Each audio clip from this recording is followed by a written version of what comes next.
three-quarters of the Church of England priests are saying in a survey conducted by The Times. Good idea. Congratulations to them coming up with that.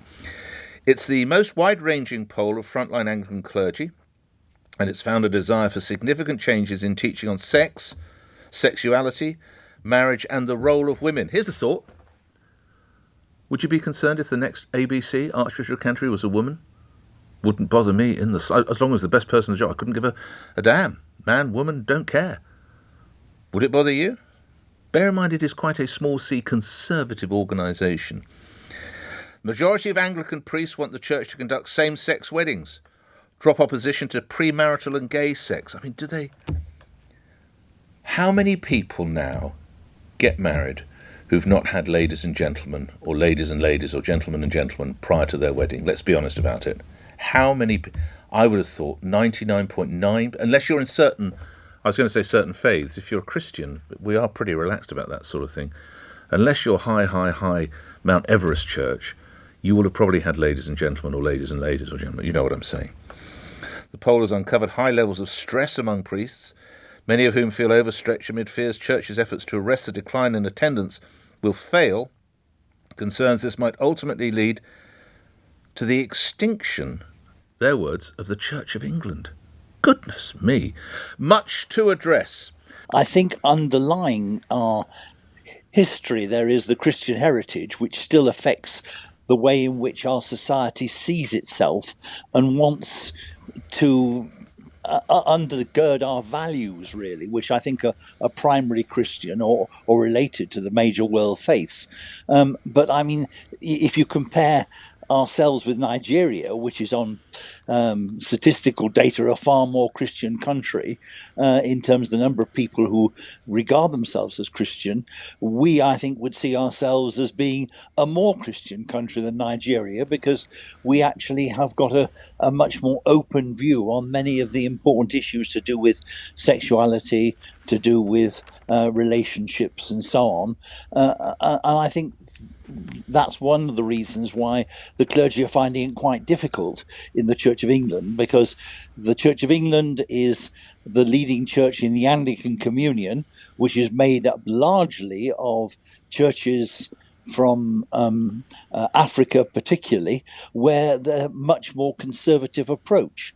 And the Church of England is being held back by its role in relation to the Anglican Communion from being more liberal on many of these issues. And the clergy want to be more liberal on many of these issues, and they're feeling we're being marginalised and made irrelevant as a result. Should a church be liberal?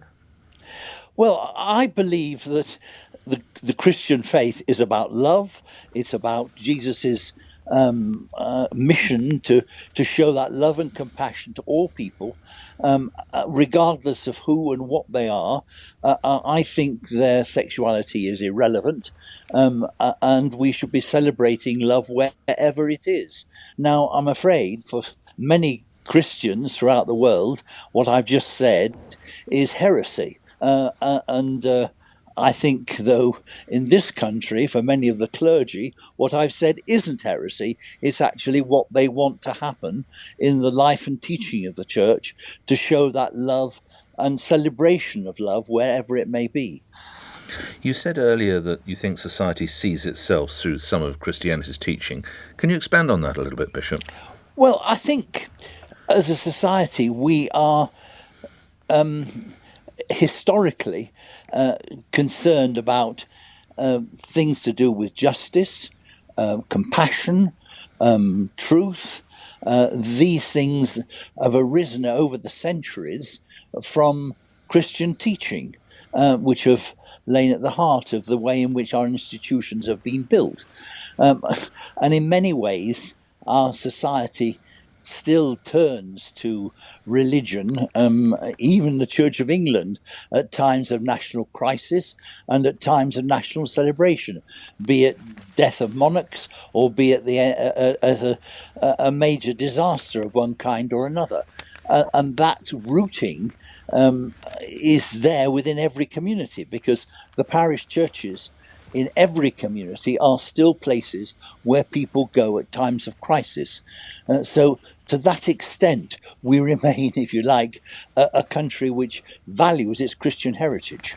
Why do you suppose the church has fallen behind? Well, I think it's been torn apart in many ways by its own divisions. The church is still divided. There are those within the Church of England who would disagree violently with what I've just been saying because they have got a far more conservative approach.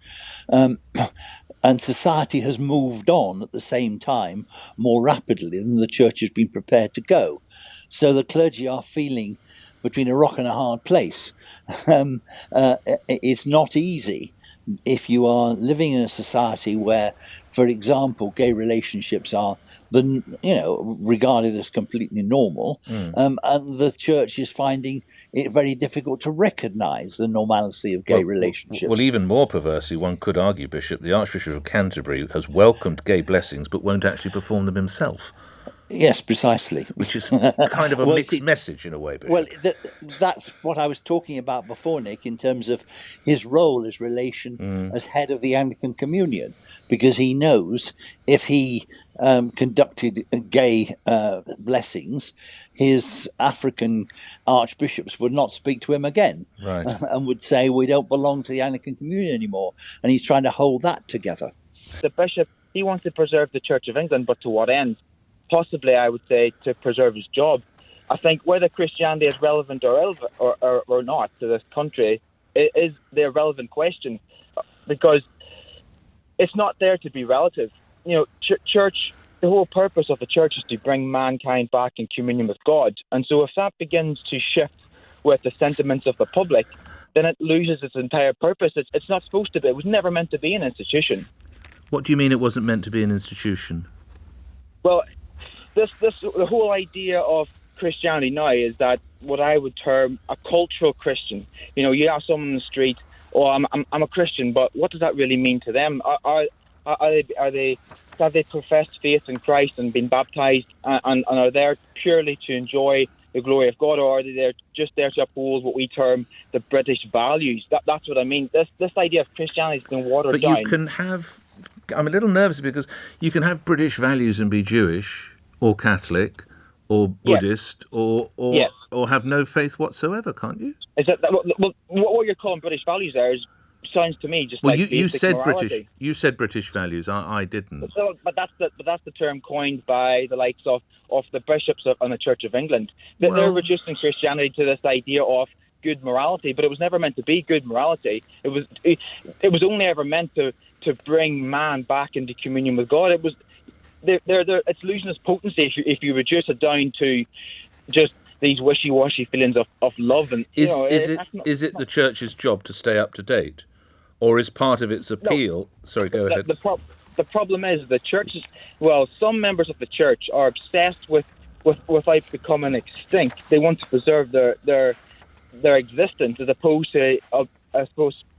to preserving the role of the church which was to save souls. Like, the church either thrives or it dies. There's no middle ground. The moment it sits on the fence and becomes just about it is sitting on the fence, because you have the Archbishop of Canterbury saying that he supports gay blessings, but he won't give one. Well, then his priorities are wrong, because he should either stay in line with the gospel, which is probably not a popular opinion, but it is to not support it, or it's rejected completely by the public. Because what's the alternative? Then you have a church that is compromised and that is neither here nor there, neither good for the public nor good for the gospel. No, we're not, and a million more foreigners in, and they wonder, and now we've got to pay to buy houses for foreigners. Liz, we've always had to. No, we haven't always had a lot of immigration. Liz, Liz, what's the basic tenet of Christianity, would you say? Yeah, love thy neighbour. Do you think you're being loving towards your neighbours? I'm not being unloving towards my neighbours. I'm just saying that said that they're outbreeding us. Country. Do you think that's a loving expression to say they're outbreeding us? Do you think that's loving? No, it's not. Well, how is it a pejorative expression? It is a fact. Well, how else can you wrap it up except the English birth rate has gone through the floor, and yet people are coming here we haven't got room for them. They didn't want us in their country, and we've got to have them in ours. Why? But do you think that's a very Christian attitude to have? Well, it's not supposed to be a Christian or a non-Christian I see. attitude. It's Okay. just it's the I'm just interested, and I absolutely respect your faith, and I hear what you say, and I sense you're probably an older generation than I, but you do seem to be sort of have a slightly mixed message in that you're saying we should all support Christianity, but your views aren't well, we should. hugely Christian, some would argue. But there's a difference, isn't there? We can be Christian. We're still out in Africa trying to do good out there. I don't think with Jesus at Dover, he'd have turned the boats back. Well, where would he have put them then? Well, We're I already think having students turned out in Huddersfield, of all places. Well, I know, but I think he would have said, we've got to find room, wouldn't he? Why? I just So think do we that's take them all? We don't even know who these no, people of are. course we don't. No, you're right. It must be controlled. Of course it must be controlled. But I still don't see Jesus going to the middle of the channel and turning the boats round. Do you?